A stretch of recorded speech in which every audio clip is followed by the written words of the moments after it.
नमस्कार दर्शक बंधु मु लेस्टक रे आपण मानकु स्वागत जनाउछि। हाय फ्रेंड्स, राज्य रे थिबा सरकारी कर्मचारी एवं पेंशन भोगी मानक पई एबे आसिला गुटे बहुत बड़ खुशी खबर। तेबे खुशी खबर खूब शीघ्र मिलिବାକୁ जाउछि 2 मासर एयर सह महंगा भत्ता। तेबे जानंतु केते पड़िबो A1 लेवल रो कर्मचारी मानक डीए। तेबे केंद्र सरकार चाकरिया मानक पई आसी जाइछि आ गुटे बहुत बड़ खुशी खबर, ताकि 10 फेब्रुआरी 2026 रो सांप्रदायिक रिपोर्ट एवं AIC PI IW जहाँकि मुद्रास्फीत तथ्य अनुसार जनवरी 26 ठारू लागू होगा जाउथुवा महंगा भत्ता जहाँकि डीए रो चित्र प्राय स्पष्ट हो सारी।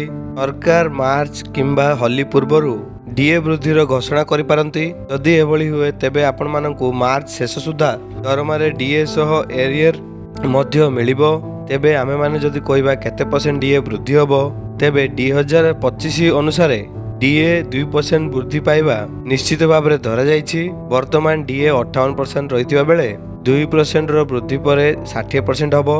तेणु लेवल 1 रो कर्मचारी जहाँ कि सर्वनिम्न मौलिक दरमा होची 18,000 बे सेमानकर 2% वृद्धि पर सेमानकु मासकु 360 टंका सीधा सड़क से लाभ पाई परिबे। बे आमे जदि कहबा 2 मासर बकेया भत्ता केबे मिलिबो, तेबे जानि रखंतु कि सरकार ताकि मार्च रो फर्स्ट वीक किंबा होली पाखापाखि आगो होइतिबार डीए घोषणा करंती।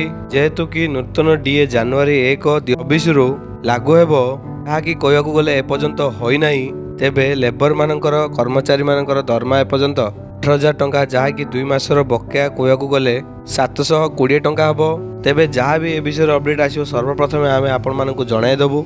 एहा थिला फ्रेंड्स गोटे छोटी अपडेट। जदि वीडियोटी आपण मानकु भल लागिजे वीडियो को लाइक करिवे, चैनल को जदि नुवा करि आछन चैनल को सब्सक्राइब करि पाखरे दिया बेल आइकन रे क्लिक करिवे, जा द्वारा हमर ए बेले लेटेस्ट अपडेट सर्वप्रथम पाई परिवे। धन्यवाद। जे कोनोसी डाउट अछि कमेंट सेक्शन रे पचारंतो।